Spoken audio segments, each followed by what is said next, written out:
Hello, I just received my copy of the Hattin 1187, a wargame about the Battle of Hattin, which was quite a unique battle in terms of strategy and how it was led.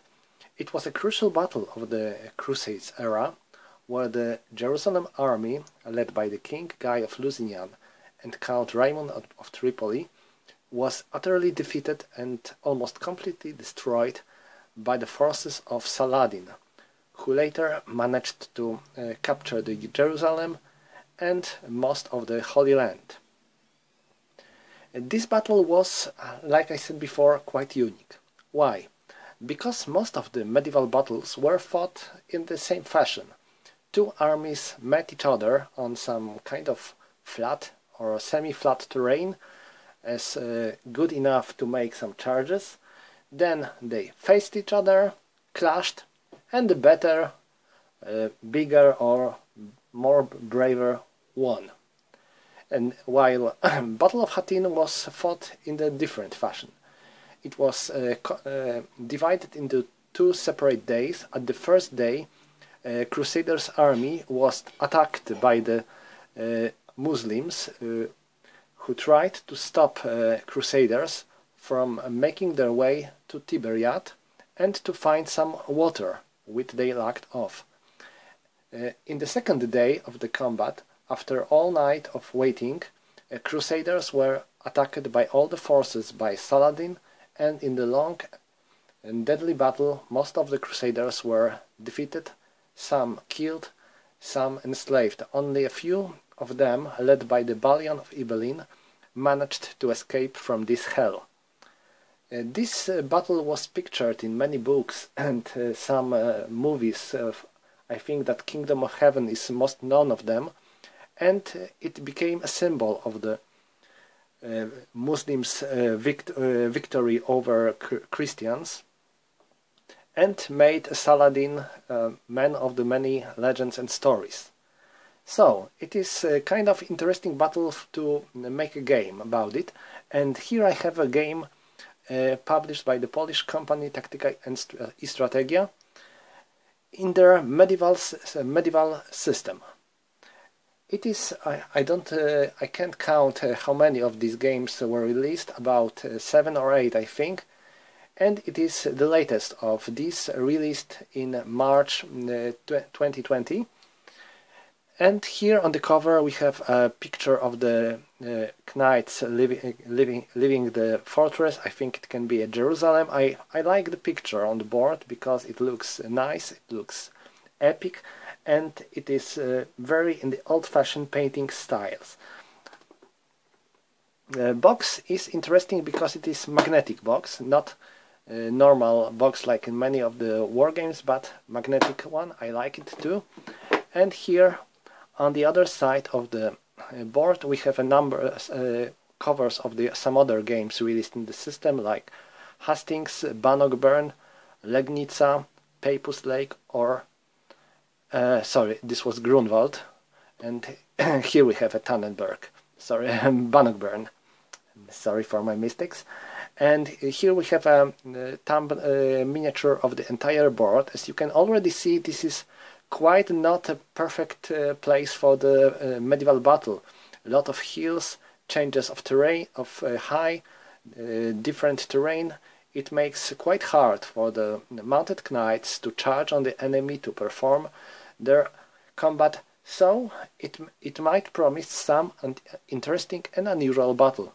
Here we have description of the history in the 3 different languages, because this game was released in I think 3 or 4 languages. I'm pretty sure there is Polish, of course, because I have this one, and there is also English edition.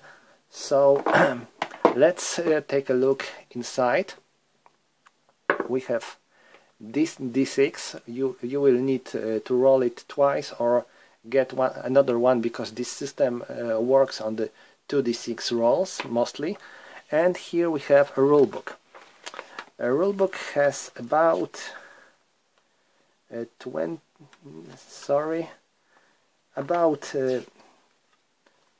pages, so it's not a long thing. I have a Polish edition of this game, so I have my rulebook in Polish, but like I said, this game was released in English as well. It is another game released in the medieval system, as you can see it here.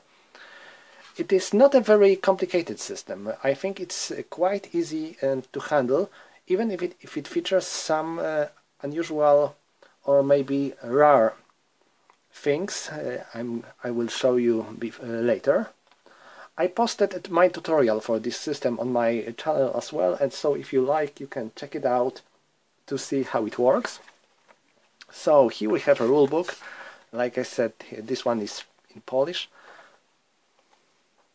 And that's all. So we have 9 pages of rules and 3 pages of the tables, like terrain table, combat table, scattered table, and forced pursuit table, because in this system some of the units are forced to pursue it, withdrawing enemy, and it depends on the range from their commander, because when commander is close, he can shout on his men, stop, stay where you are, or if he is far, he has problems with that, so his knights may charge on the enemy without even thinking what they are doing.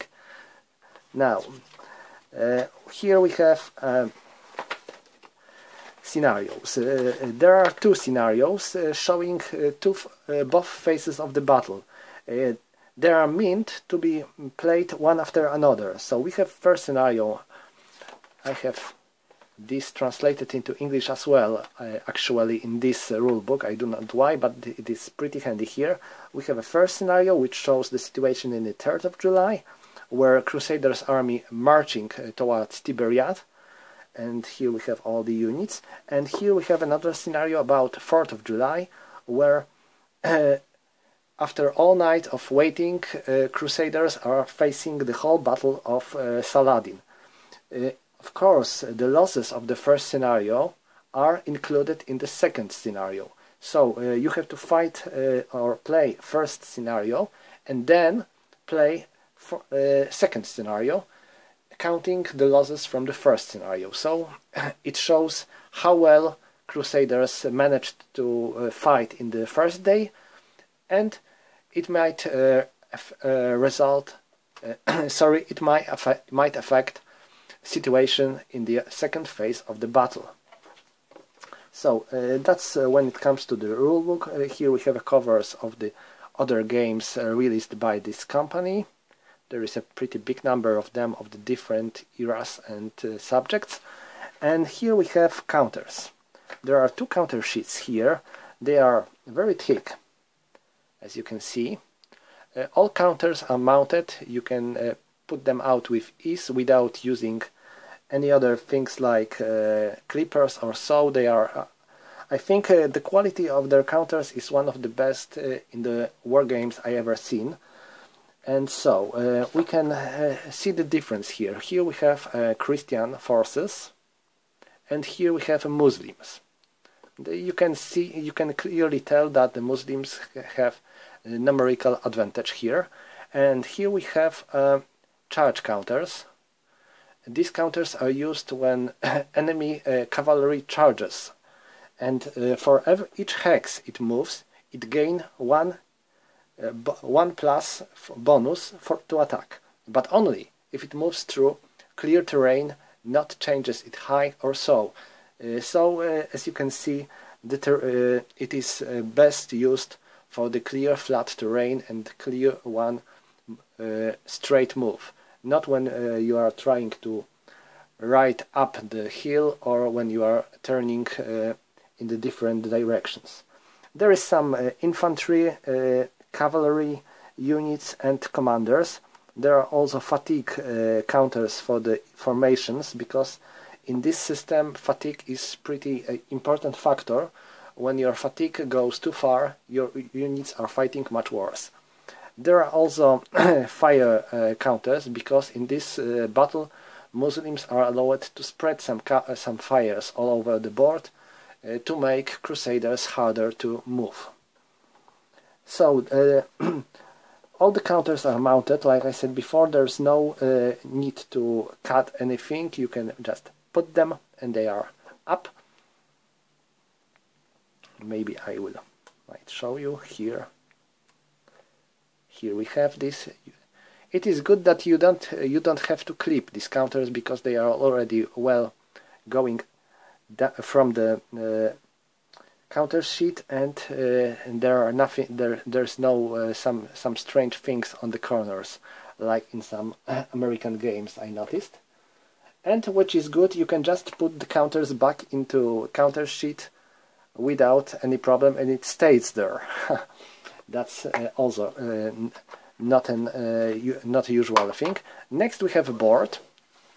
A good thing is that all the tables that you have seen in the rulebook are also printed on the board, so you don't need to use the ones from the book. You have everything you need on the board.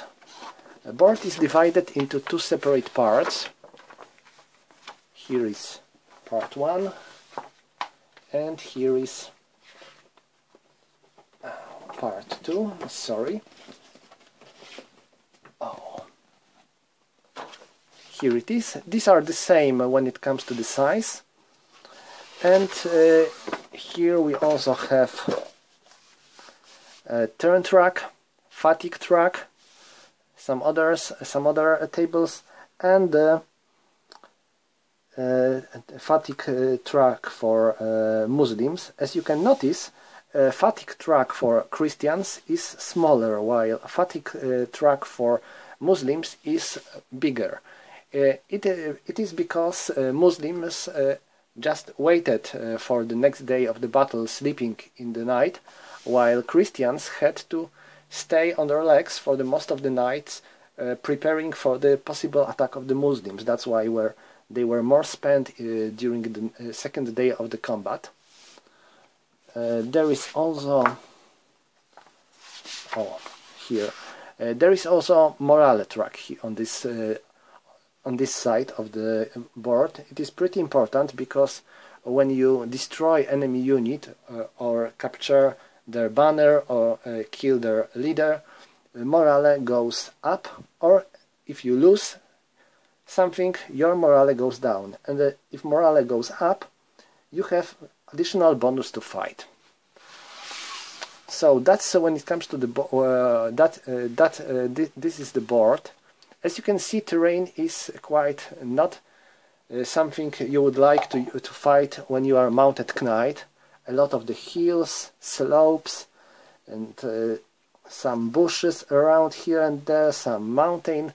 So not very rough terrain, and I have to say that Saladin chose his battlefield quite well, but it wasn't quite well for the Crusaders. Okay, that's when it comes to the first impressions and the unboxing of this game. As you can see, that's all what you get inside the box. Can't say much about gameplay or like this because I just received this game and I didn't play it so far. But I think it is quite a nicely published, and like I said, this is not your usual medieval battle. This is something quite different from the most of the medieval battle, and this what makes this battle and the game, I think, pretty interesting. So, thank you for watching.